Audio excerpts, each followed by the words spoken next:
Hi, this is Becca, and I'm coming to you today from my kitchen. Today I wanted to share a recipe for bread dip oil that incorporates some of the Vitality essential oils that I use on a regular basis.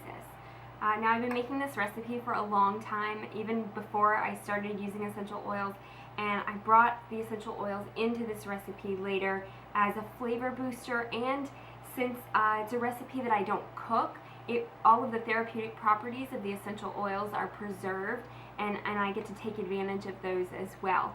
Now I use Young Living Vitality essential oils. They are top quality therapeutic grade essential oils that are specifically labeled with directions for internal use. Now, not all essential oils out there are safe for internal use. Please follow your labeling instructions, and if you are going to cook with essential oils, make sure that you're using ones that are safe for internal use. So the first thing I like to use, I get out to use, is my little bread dip oil bowl. Yes, I have a bowl specifically for this one recipe. We do eat this a lot. We were inspired by a restaurant that we used to live close to, and we moved and we couldn't go to that restaurant anymore, so we started making it at home, at least something comparable. We found this little bowl my husband and I were on vacation down in Florida, and this shop in the little town sold like artisanal olive oils and vinegars. So this bowl was made by a local artist there, and it's made here, it's pottery, and it's glazed except for the center right here. In the center it's not glazed, it's textured. These circles you can see in there are ridges, and what I like to use them for is to grate garlic. I guess you could do ginger or something like that if you were going in a different direction, but I like to use Italian herbs for this one, so I use garlic. I have here a clove of fresh garlic. Now if you haven't really used fresh garlic very much, raw garlic, uncooked, it can be a little spicy, so take it easy if you're just starting out. If you don't have a fancy little bowl like mine, which you probably don't, a microplane would work, or you could mince it really fine with a knife and a cutting board, or you could, I guess, get the jars of the pre-minced garlic. Any of that would be fine. But what I'm going to do is just grate the garlic right into the dish. I like to kind of rotate it around a little bit to get a more even distribution. You can see my garlic's kind of whittling away there. It's all going right in here. So it's a good size, the little bowl is, plus it saves me on a dish. There's a little souvenir from our little vacation together, our little baby moon when I was pregnant with my son. So this is a tiny clove. I'm gonna use most of it. Ooh. If it doesn't break off on my fingernails, I'm gonna scratch the bottom and destroy my nails here. Once it gets down to where it gets hard to grate, I quit. I give up on it. Alright, that's good. That'll be enough. Grab a napkin here for my garlic. Just set that down. So the next thing I'm going to use is just some garlic salt. Now you can find these bread dipping blends in the grocery store, but they're usually loaded with sodium. So I kind of take it easy on the salt. I'm going to do just a modest sprinkling, just to barely right across the bottom there. Just a little sprinkle. I'm going to do the same thing with some pepper. Of course, fresh cracked pepper would be great in this. I just have this on hand, and it's nice and quiet for the video. Just sprinkle it in there. Kind of lightly cover the bottom.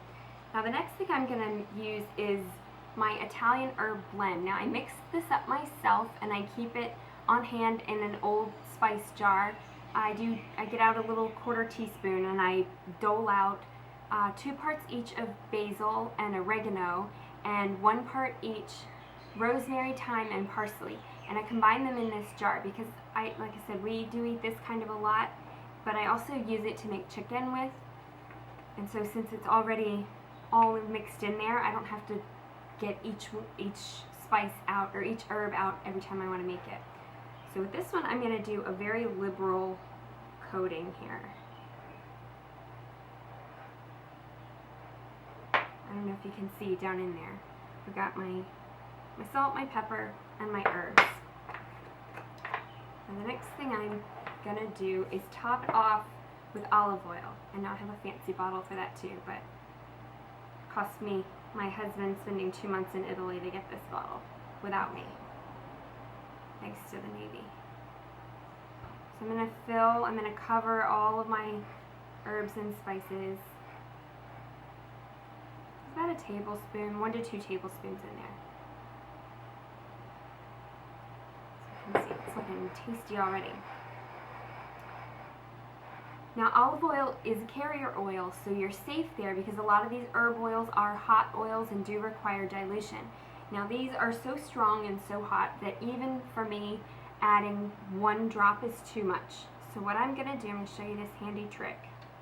I'm going to take a toothpick and I'm going to run my toothpick inside. You can see there's a little ridge down in here where the oil actually comes from.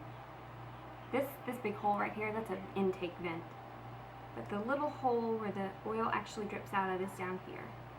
You probably can't see because it's so tiny, but the end of the toothpick is discolored. It has the essential oil on there. So I'm going to take just a little bit there, and then I'm going to stir that toothpick around in my oil. I'm going to get down in those little ridges and make sure that my garlic is working, marrying with all the other stuff. Basically I want the garlic and the oregano to infuse throughout. So there, that's it. I'm done. I picked up some warm French bread at the grocery store. I like French personally better than Italian. That's just my personal preference. That's right, I eat French bread with my Italian inspired dipping oil, but that's it. If I could find a nice rustic Tuscan loaf around here, I would totally get that. Now, like I said, I like to translate this recipe to chicken. Boneless, skinless, whatever you like. I usually either do chicken breast or those little chicken tenderloins if I'm just cooking for myself while my husband's gone, which happens sometimes. I would simply use these dry ingredients, sprinkle them on the chicken, do a light sprinkling of each one, including the herb blend. Then I get out my big cast iron skillet because that gives it a nice sear, and I would add some of my olive oil and a drop of my oregano just to a little glass dish to prep it. Slide that away. And then I would use this for my cooking oil. So I'm making a match basically. I've got the same flavors going on in my chicken as I have in my side dish, and then you just make a little side salad and you've got a very simple, very tasty, very healthy little meal going there. So I hope you like it. I hope you think it's delicious. We eat it here all the time. And I hope you see that it is easy to incorporate vitality oils into your everyday recipes.